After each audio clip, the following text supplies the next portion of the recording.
2015년 비즈니스 인사이더가 선정한 실리콘밸리에서 가장 영향력 있는 인물 1위에 바이오테크 기업 테라노스의 CEO 엘리자베스 홈즈가 올랐습니다. 매거진, TV 등에 온통 그녀의 얼굴과 소식, 테라노스의 이야기가 퍼지며 아마존, 애플과 같은 놀라운 기업이 될 거라고 소개됩니다. 미국 시장 전문가는 테라노스 기업 가치를 90억 달러, 약 10조 원 이상으로 평가하고 당시에 향후 10년간 미국 전체에서 2천억 달러, 약 223조 원의 의료 비용을 절감할 수 있다는 분석이 나왔었습니다. 하지만 지금은 실리콘밸리의 문화, 될 때까지 할 수 있는 척하는 것, 그 문제의 표본으로 불리고 있습니다. 지난 2003년 과학자를 꿈꾸던 19세 대학생이 설립한 회사 테라노스와 엘리자베스 홈즈 살펴보시죠.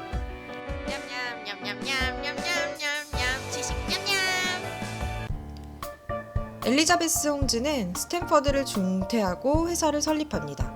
회사명은 치료와 진단을 합성한 테라노스로 지었습니다.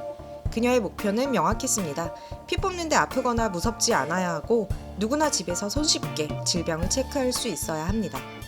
병원에 가지 않고 집에서 피 한 방울로 250가지 이상의 질병을 자가진단을 통해 진단하는 시대를 여는 것, 그것이 목표입니다. 테라노스가 세상에 내놓을 그 기계, 이름하여 에디슨입니다. 이 기계는 작아야 하고 비용이 저렴해야 합니다. 이것을 위해 창업을 했고 정진하기 시작합니다. 스타트업을 하니 투자가 필요했고 투자를 위해서는 작동하는 프로토타입이 필요했습니다. 최종 목표인 검사 항목이 250개 이상인 만능 진단 키트인데 이 중 한두 개라도 일단 작동해야죠.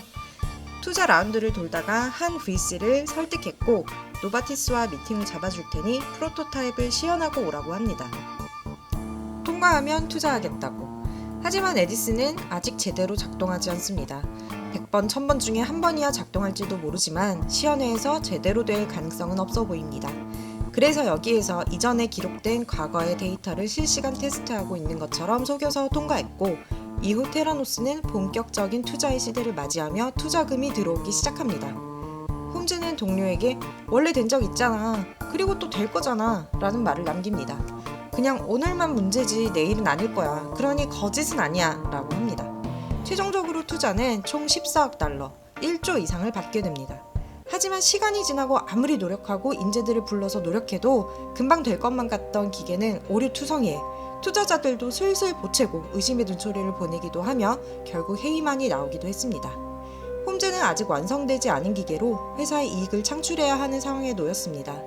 이 기계로 전문가인 제약회사와 병원들을 속이고 그들과 계약하거나 FDA를 통과할 수 있을 리가 없습니다.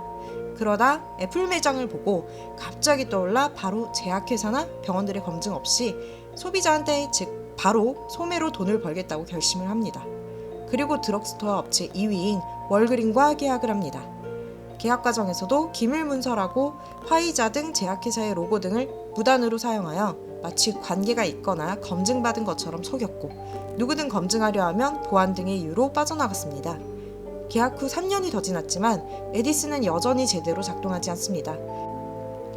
하지만 월그린과 약속한 날이 왔고 월그린 매장 중 40곳에 테라노스 웰니스 센터가 오픈합니다.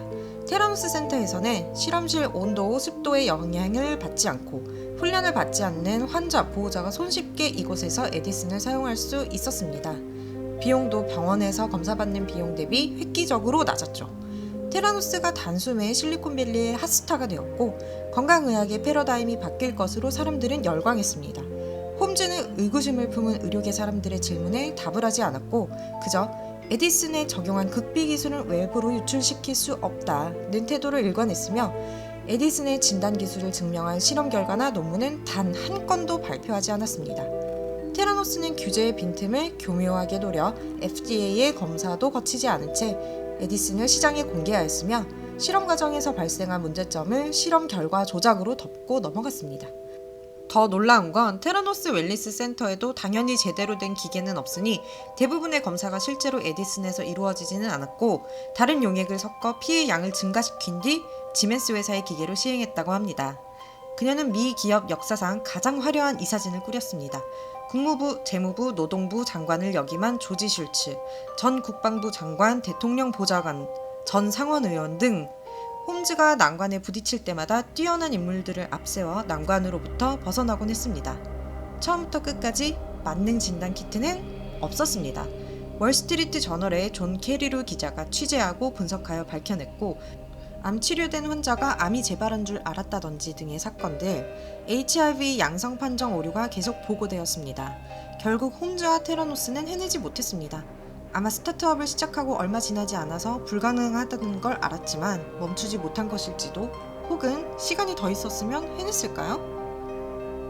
이후 2017년 1월 모든 연구소 폐쇄, 2018년 9월 테라노스는 끝내 청산되었습니다. 2022년 11월 홈즈는 현재 징역 11년을 선고받았습니다. 미국의 투자자들은 스타트업을 평가함에 있어 스토리텔링과 CEO의 캐릭터에 점수를 많이 주는 경향이 강합니다. 그 중에서 홈즈가 딱 부합하는 캐릭터였죠. 어린 나이에 사업가도 아니고 과학자가, 그것도 미모까지 갖춘 금발머리 여성이 바이오 벤처의 아이콘으로 떠올랐으니 그동안 모두가 홈즈에게 사로잡혔었습니다. 홈즈에게 투자한 곳 중 의학 전문 지식을 가진 자는 아무도 없었다고 합니다. 하거나 안 하거나이다. 시도만 하는 것은 없다. 라는 말을 홈즈는 좋아했다고 합니다. 냠냠냠냠냠냠냠냠냠 지식 냠냠. 될 때까지 할 수 있는 척하라. 결국 될 때까지 자본과 인력 등 투자해서 되게 한다는 실리콘밸리의 정신. 투자자들의 관행은 지나치게 순진하고 낙관적입니다. 니콜라의 경우를 봐도 가짜 수소트럭 주행 영상, 배터리 기술 거짓 홍보 등 아직도 수소트럭 미출시, 이런 것들을 보면 테크 버블이 혹시 어디선가 터지는 건 아닐까 생각 들지 않으세요? 냠냠냠냠냠냠냠냠 지식 냠냠.